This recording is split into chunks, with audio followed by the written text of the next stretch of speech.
اللہ تبارک و تعالی اپنے مقدس کلام کے اندر ارشاد فرماتا ہے، اے محبوب صلی اللہ تعالی علیہ وسلم آپ فرما دیجئے کہ جس پر یعنی جو تبلیغ رسالت اور ارشاد و ہدایت کا کام میں نے اے میرے امتیوں تمہارے لیے کیا ہے، اس پر میں تم سے کوئی اجرت طلب نہیں کرتا، الا المودۃ فی القربى، مگر یہ کہ تم میرے قرابت داروں سے محبت کرنا، میں تم سے ان کی محبت کا مطالبہ کرتا ہوں۔ نہایت ہی مشہور و معروف یہ آیت ہے اور بارہا اس تعلق سے آپ سماعت بھی فرما چکے ہیں۔ مختصراً اس کا شان نزول آپ کے سامنے رکھ کر کے چند ذیلی باتیں جو ہے وہ آپ کے کچھ گزار کروں گا۔ حضرت صدر اللہ فاضل مولانا سید محمد نعیم الدین مراد آبادی علیہ رحمت و رضوان اپنی تفسیر کے اندر اس آیت کا شان نزول بیان کرتے ہوئے حضرت عبداللہ ابن عباس کی ایک روایت آتے ہیں کہ حضرت عبداللہ ابن عباس سے مروی ہے کہ جب نبی کریم علیہ الصلوۃ والتسلیم مدینہ شریف رونق افروز ہوئے ہجرت کے بعد میرے آقا جب مدینہ آتے ہیں تو انصار جو تھے انہوں نے دیکھا کہ سرکار صلی اللہ علیہ وسلم کے اخراجات بہت ہیں اور آمدن بہت کم ہے، مصارف بہت زیادہ ہیں اور مال کچھ بھی نہیں ہے۔ تو انہوں نے آپس میں مشورہ کیا، صحابہ کرام میں جو انصار تھے انہوں نے مشورہ کیا کہ حضور کے حقوق اور احسانات ہم پر بہت زیادہ ہیں اور سرکار صلی اللہ علیہ وسلم کے لیے ہم اپنی طرف سے بطور خدمت کچھ مال جمع کر لیں اور سرکار کی بارگاہ میں لے کر کے پیش کر دیں۔ تو انہوں نے اس مشورے پہ عمل کرتے ہوئے کچھ مال جمع کیا آپس میں انصاری صحابہ کرام نے، اور وہ مال لے کر میرے آقا کی خدمت میں حاضر ہوئے اور عرض کیا، یا رسول اللہ صلی اللہ علیہ وسلم، آپ کی بدولت اللہ نے ہمیں ہدایت عطا فرمائی، آپ آئے، آپ نے ہمیں اس سچے دین کی طرف بلایا، ہم گمراہی کے اندر تھے، ہمیں دین کا پتہ نہیں تھا، راہ راست کو ہم جانتے نہیں تھے، یہ آپ کی تبلیغ، آپ کی محنت و مشقت کا نتیجہ ہے کہ ہم گمراہی سے نکل کر راہ نجات پر آئے، اور ہم یہ جانتے ہیں یا رسول اللہ کہ آپ کے مصارف بہت زیادہ ہیں، اخراجات بہت زیادہ ہیں اور آپ کے پاس مال نہیں ہے، اس لیے ہم یہ کچھ جمع پونجی کر کے بطور نذرانہ آپ کی بارگاہ میں لے کر کے حاضر ہوئے ہیں، یا رسول اللہ اس نذرانے کو آپ قبول فرمائیں اور ہماری عزت افزائی فرمائیں۔ تو حضرت عبداللہ ابن عباس فرماتے ہیں کہ جب صحابہ کرام کی یہ جماعت سرکار کی بارگاہ میں وہ جمع کیے ہوئے نذرانے لے کر کے حاضر ہوئی تو اللہ تبارک و تعالیٰ کی طرف سے یہ حکم نازل ہوا، قُلْ لَا أَسْأَلُكُمْ عَلَيْهِ أَجْرًا إِلَّا الْمَوَدَّةَ فِي الْقُرْبَى، یا محبوب ان لوگوں سے کہہ دیجئے کہ میں تم سے جو میں نے تبلیغ کی ہے،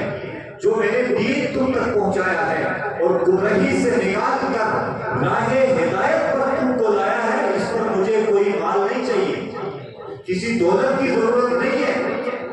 بلکہ اگر تم مجھے کچھ دینا چاہتے ہو اِلَّا الْمَوَدَّةَ فِي الْقُرْبَى، تو تمہیں چاہیے کہ تم میرے اہل سے محبت کرو، میرے قرابت داروں سے، میرے اہل بیت سے محبت کرو، تمہارے مال کی ضرورت نہیں، بلکہ تمہارے ذمے اگر کوئی چیز ہے تو وہ یہ ہے جو میں نے تبلیغ رسالت کیا ہے، جو میں نے اللہ کا دین تم تک پہنچایا ہے، اس پر میں اپنی قرابت کی محبت کا تم سے مطالبہ کرتا ہوں۔ تو یہ اس آیہ مقدسہ کا شان نزول حضرت جلال الدین سیوطی رحمۃ اللہ تعالی علیہ نے اور دیگر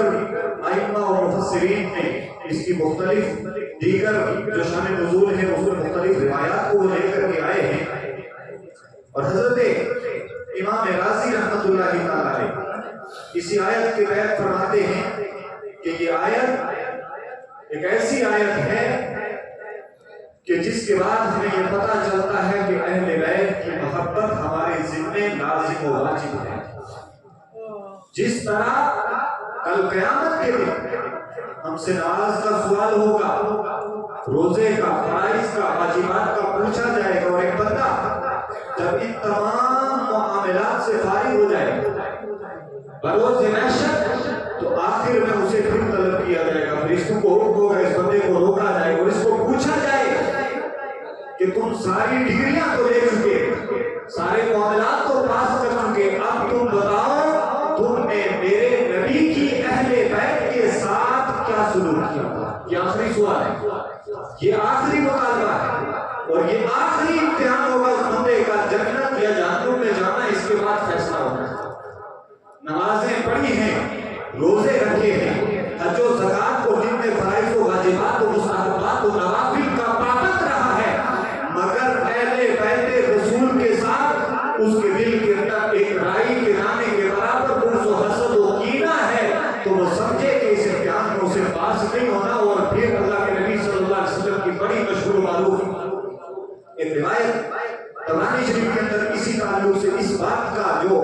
بار بار اس کی طرف ہماری توجہ کو مبذول کرواتی ہے. آقا کریم صلی اللہ علیہ وسلم نے ارشاد فرمایا،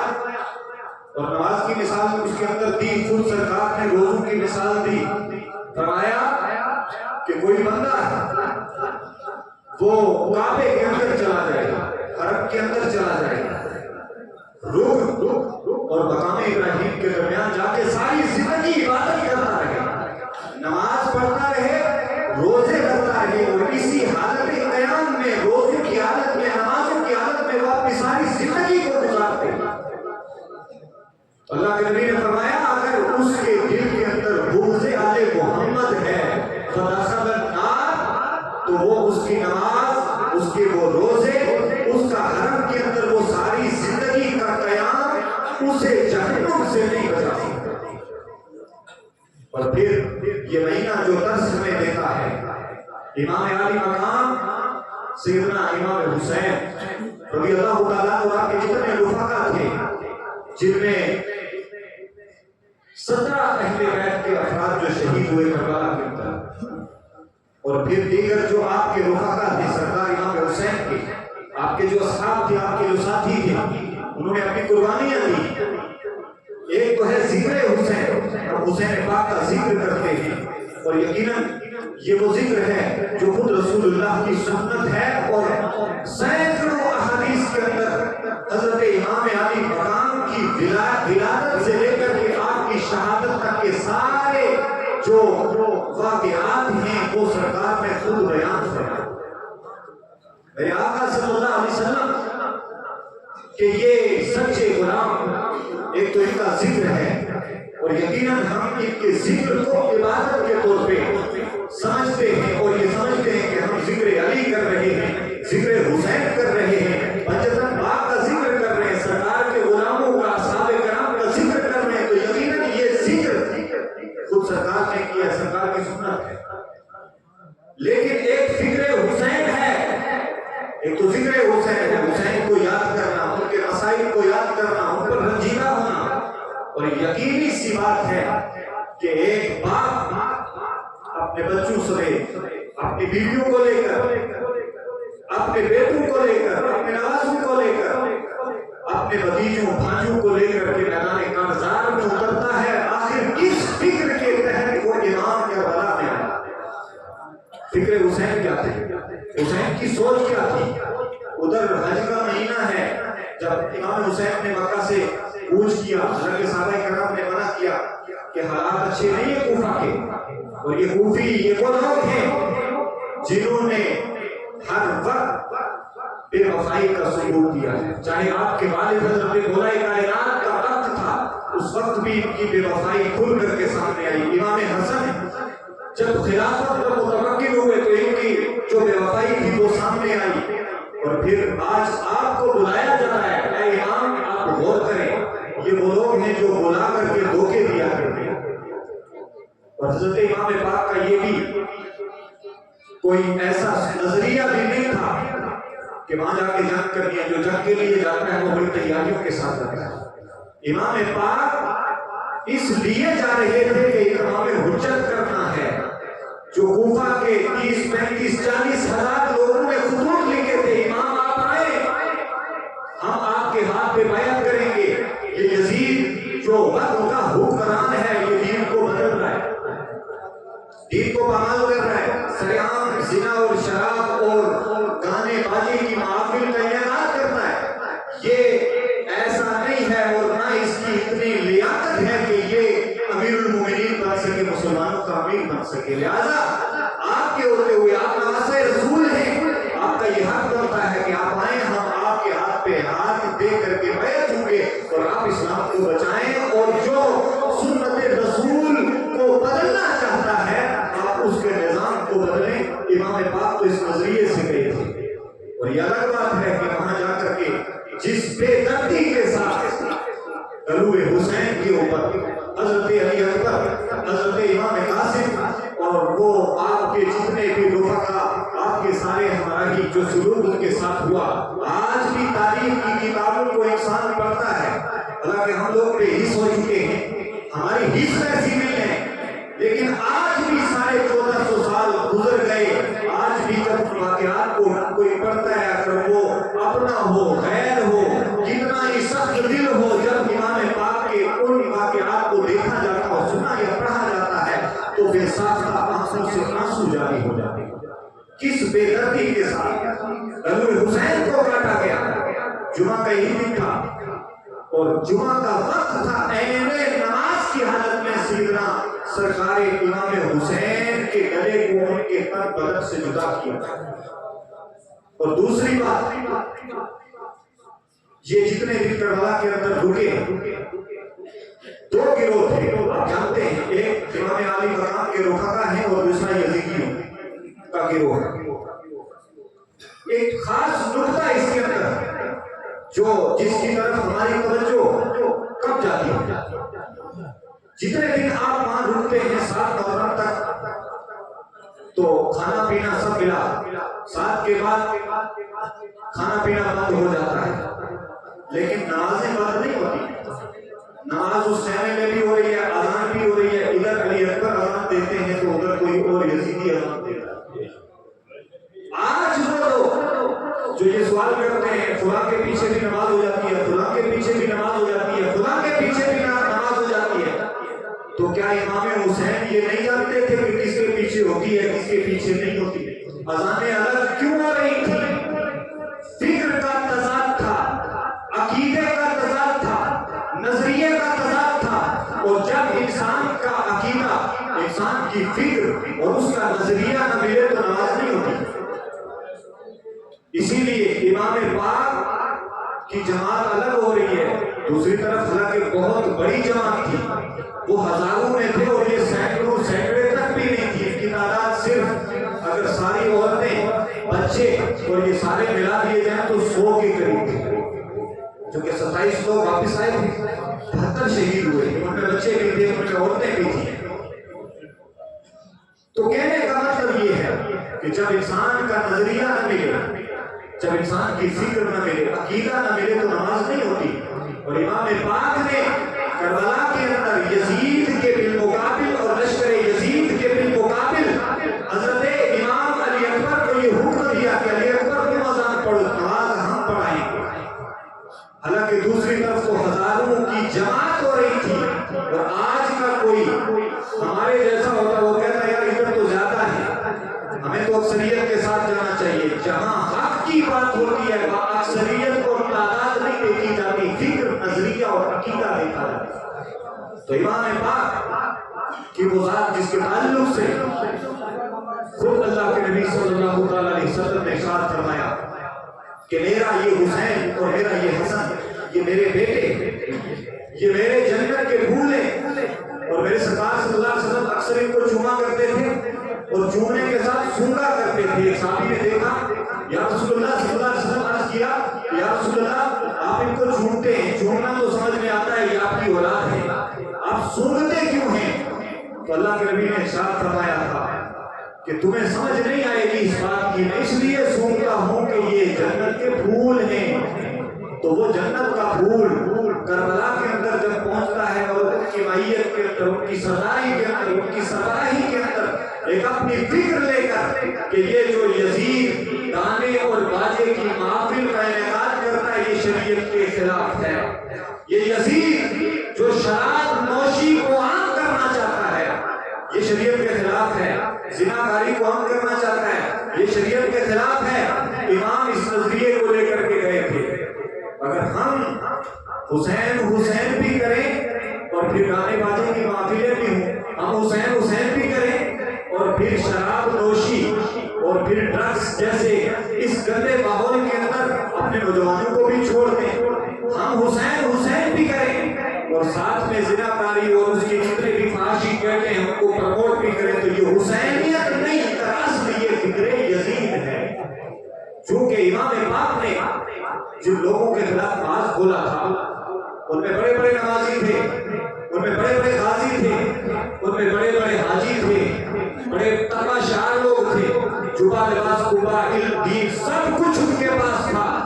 مگر وہ سب کچھ بیچ کر کے اپنے اس سچے نظریے کا صلح یزید کے ساتھ کر کے اس کے ہاتھ پر بیعت ہو کر کے اپنی آخرت کو خراب کر چکے تھے. تو امام علی مقام نے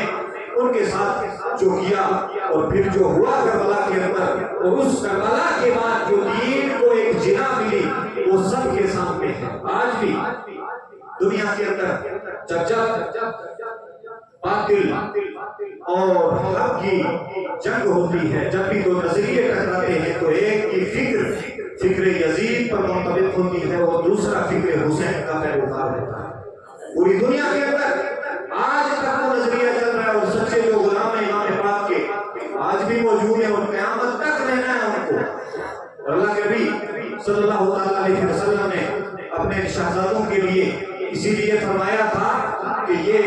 جو میرے شہزادے ہیں، یہ جو میری اولاد ہیں، یہ قیامت تک کے مسلمانوں کے لیے، اہل زمین کے لیے امن کا باعث ہیں،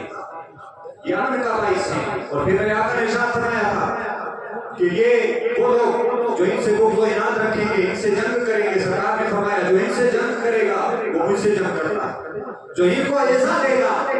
وہ مجھ کو ایزا دیتا ہے، جو ان کو تکلیف دے گا وہ مجھے تکلیف دیتا ہے. اور پھر ایک دوسرے مقام پر میرے آقا ارشاد فرماتے ہیں کہ مجھ سے محبت کرو، کیونکہ سرکار کی محبت کے بغیر تو کچھ ہے ہی نہیں. سرکار کی محبت دین کا ستون ہے، ایمان کی روح ہے.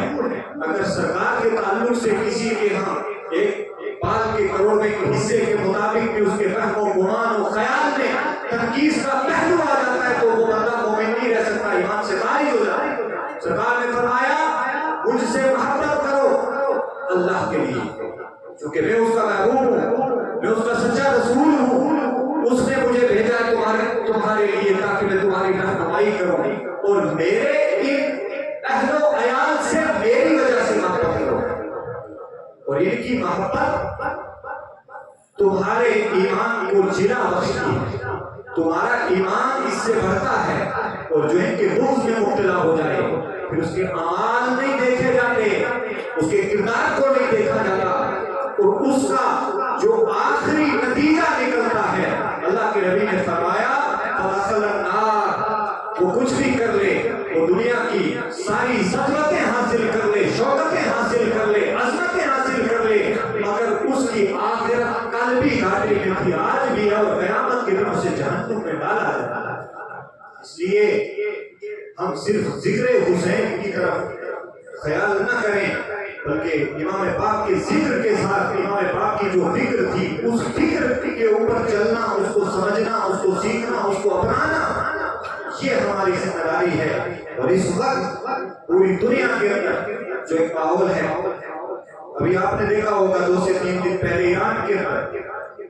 مسلم امت کے ایک بڑے مرد مجاہد جن کے اوپر اسرائیل جیسے دہشت گرد کی طرف سے حملہ ہوتا ہے، اور ظاہر سی بات ہے کہ جو اہل حق ہیں وہ اسی طرح دین کی بقا کے لیے، سچ اور حق کی بقا کے لیے اپنی جانوں کے نذرانے پیش کرتے ہیں اور ان کے لیے جان، مال، اولاد کوئی حیثیت نہیں رکھتے. جب حق کا معاملہ آتا ہے وہ اقصی، وہ فلسطین اور وہ غزہ جو آج بھی پوری امت کو پکار رہی ہے، اور میرے آقا نے لوگوں کے لیے پہلے ہی بشارت دی ہے، یہ جو غزہ کے،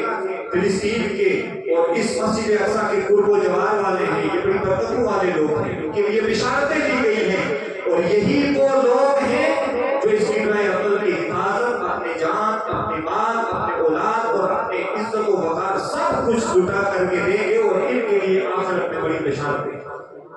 اور آج پوری امت 57 ممالک کا ہمارا دعویٰ ہے اور اتنی بڑی طاقت ہونے کا دعویٰ ہے، مگر اصل میں یہ وہی یزیدی طاقتیں ہیں کہ لیبل تو اسلام کا ہے، مگر حس ایمانی حس اور وہ رکت ایمانی دم توڑ چکی ہے۔ آج کوئی پوچھنے والا نہیں کس کو کہاں مارا جا رہا ہے، کیوں مارا جا رہا ہے، کیسے مارا جا رہا ہے۔ امام پاک جب گئے تھے کربلا کے اندر تو یہ فکر بھی تھی، حالانکہ آپ کے ساتھ بیٹیاں موجود ہیں، آپ کی بیویاں موجود ہیں، آپ کی بہن سیدہ زینب حضرت سکینہ موجود ہیں، سب موجود ہیں، بچے موجود ہیں، علی اصغر جیسے ان کی قربانی تھی۔ جب ان کو لے کر کے آپ پانی کے لیے پہنچے تھے، حضرت عمر روات نے عرض کیا تھا امام پاک یہ بچہ ہے، یہ معصوم ہے، اگر آپ دشمن کے سامنے بچے کو لے کر کے جائیں گے تو یقیناً اس کا دل پگھلے گا۔ مگر حضرت سکینہ کو شاید یہ پتہ نہیں تھا کہ جن کے دلوں پر مہر لگ جائے ان کے دل پگھلا نہیں کرتے۔ جب حضرت امام پاک لے کر کے گئے تھے تو امام پاک نے ارشاد فرمایا کہ تم مجھے جانتے ہو میں رسول اللہ کا نواسا ہوں، مجھے بیٹا کا ہے، میں فاطمہ اور علی کا بیٹا ہوں، رسول اللہ کا نواسا ہوں، یہ میرا بچہ ہے، اس کا کوئی گناہ نہیں، ضد مجھ سے ہے، دشمنی مجھ سے ہے، انا مجھ سے ہے، انتقام مجھ سے لینا ہے، اس بچے کا کوئی معاملہ نہیں، یہ پیاسا ہے، اسے پانی کی 2 بوندیں دی جائیں۔ مگر لشکر اشکیہ نے جو تیر چلایا تھا سیدنا امام علی اصغر کے، ایک طرف گلے سے لگتا ہے، دوسری طرف سے باہر ہو جاتا ہے، اور وہ تیر کا گھاؤ جس کے اندر وہ اٹکا ہوا تھا، امام پاک نے اس کو چھید کر کے نکالا تو خون کا ایک فوارہ نکلا۔ بتانا مقصد یہ ہے کہ جب عظمت قرآن اور عظمت اسلام اور دینی حمیت کی بات ہوتی ہے تو وہاں امام علی اصغر بھی قربان کرنے پڑتے ہیں۔ تو حضرت امام پاک نے اس تیر کو نکالا، جب فوارہ پھوٹا تو امام پاک نے اس خون کو اپنے دونوں ہاتھوں میں لیا، بلند کیا آسمان کی طرف، عرض کیا مالک و مولا، میں تیرا بندہ، تیرا عاجز بندہ، تیرے نبی کا امتی، تیری بارگاہ میں یہ سب سے چھوٹا نذرانہ لے کر کے حاضر ہوں، اگر اس طرح کے 1000 علی اصغر بھی ہوتے تو تیری رضا کے لیے ایک ایک کر کے قربان کرتے۔ یہ امام پاک کا جذبہ اور ان کی استقامت تھی، اور یقیناً مرد مجاہد محترم اسماعیل حنیہ جن کی شہادت ہوئی، اللہ ان کے درجات کو بلند کرے، اس بندے نے بھی اپنے جو فیملی کے تقریباً 70 افراد ان کے شہید ہوئے اسی جنگ کے اندر، اور 20 ایسے لوگ تھے جو اس کے بالکل قریبی لوگ تھے۔ اللہ تعالیٰ یہ کچھ لوگ ایسے ہوتے ہیں جن کو واقعی جذبہ حسینی عطا کرتا ہے، اور یہی جذبہ ہے جو حق کی طرف، حقانیت کی طرف ہماری رہنمائی کرتا ہے، اور یہ دنیا اور اس کے اندر حقانیت امام پاک کے اور سیدنا علی اصغر حضرت کے لیے پر اس خان والا رسالت کی بدولت زندہ ہے، اور انہی کی بدولت زندہ رہے گی، اور جب تک حقانیت ہے اسی خانوادے کے ارد گرد اور ان کی سیرت کے ارد گرد کے گوشوں سے کچھ رغبت حاصل کر کے اس جذبے کو قیامت تک جاری رکھا جائے گا۔ اللہ تعالیٰ ان ائمہ کے صدقے، ائمہ اطہار اہل بیت کے صدقے، شہدائے کربلا کے صدقے، اللہ پاک ہم سب کے اوپر فضل و کرم فرمائے، اس امت کے حال پہ فضل و کرم فرمائے، اہل فلسطین کے حال پر فضل و کرم فرمائے، اور جتنے بھی ہمارے شہداء ہیں، شہداء حق ہیں، شہداء دین ہیں، شہداء اسلام ہیں، اللہ تعالیٰ ان کی برکتوں سے، ان کے قول پاک کے صدقے سے ہم سب کی حاضری کو قبول فرمائے۔ استغفر اللہ تعالی ربی من کل ذنب واتوب الیہ واستغفر اللہ۔